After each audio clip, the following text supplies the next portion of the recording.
Welcome back to Daytime Ottawa. If you are honest with yourselves, and I'll be honest with myself, I think we've all been distracted at some point in our vehicle. And what are some of the top things we're distracted on? Well, CAA has the results of one of their latest research polls. I'm joined by Julie Beun. She is the Director of Communications and PR at CAA North and East Ontario. Julie, welcome. Are you gonna do what I did, Julie, and admit that you too have been distracted while driving?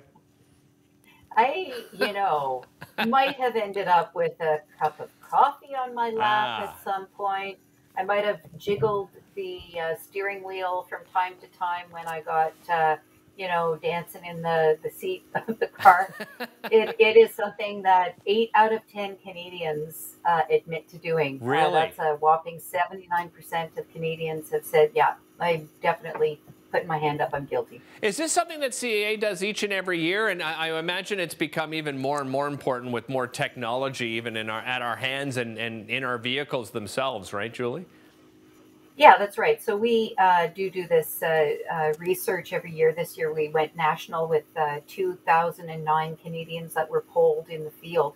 And, some surprising results. The usual things, of course, that you're distracted by, eating or drinking while you're driving, messing around with the GPS, with the radio, yelling at the kids, things coming over from the back seat that shouldn't be, the dog in the car, all that kind of stuff.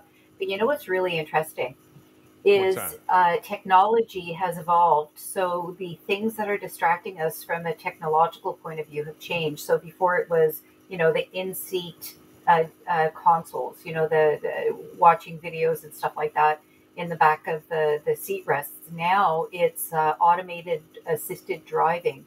So you're driving along and you get too close to the person next to you and your car judders and moves you over. Right. And that's actually causing a distraction amongst drivers. Interesting. As well. Okay, we've got a little video here that goes through some of these distractions. We'll have a look at the video and come back and speak to Julie in just a second. Have a look. Set your destination, pick a playlist or a station. Finish that video, freshen up before you go. Adjust your seat control, here you go and check your safety features. Buckle up your little creatures, buckle up your little creatures. Bite that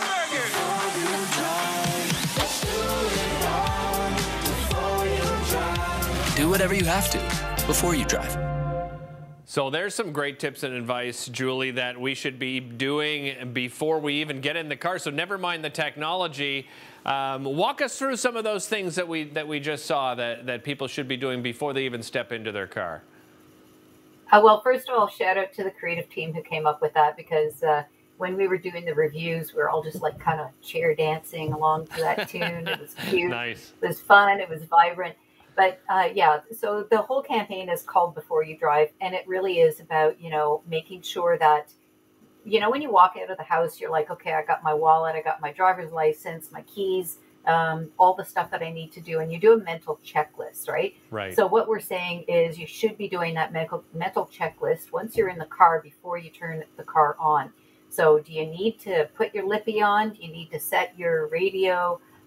Maybe put the phone on silent, or what I do is I put it in my purse and put my purse in the back seat, because I'm the worst. I hear it going off and it's almost like a Pavlovian response. I'm grabbing that phone. Right. So I actually have to sort of disrupt my response to that.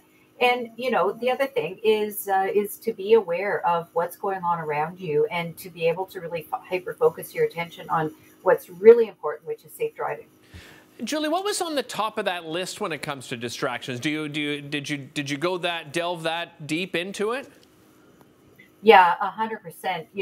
One of the surprising stats, it wasn't just that 79% of people are distracted while they're driving, but 14% said they were doing 3 things at once while they were driving. And that might even be pitching it a little low, because if you're thinking about it, you're singing along to the radio, you're drinking a coffee, you're talking to the person next to you.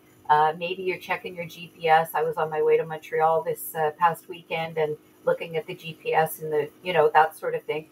So that's a big number. It's surprising, but it does track with what the police are telling us. So some of the top things, we're looking at 45% of people were eating or drinking while they were driving. Another 39% were messing around with the console in the car or the radio. Playing around with the GPS was another thing. 31% were using the voice activated features in their car. So it was kind of like, hey, call mom, that Right. kind of thing. I know that doesn't sound like that sounds like, well, the technology is there. Shouldn't we be using it? Well, yeah, it's there. Voice activated phone calls are there, but you have to think about what your attention is getting pulled away from, which is the road in front of you. Absolutely, Julie. Always a pleasure having you. Thank you so much. And I hope the next time we see you have the results of the worst roads. So we'll be back with more after this.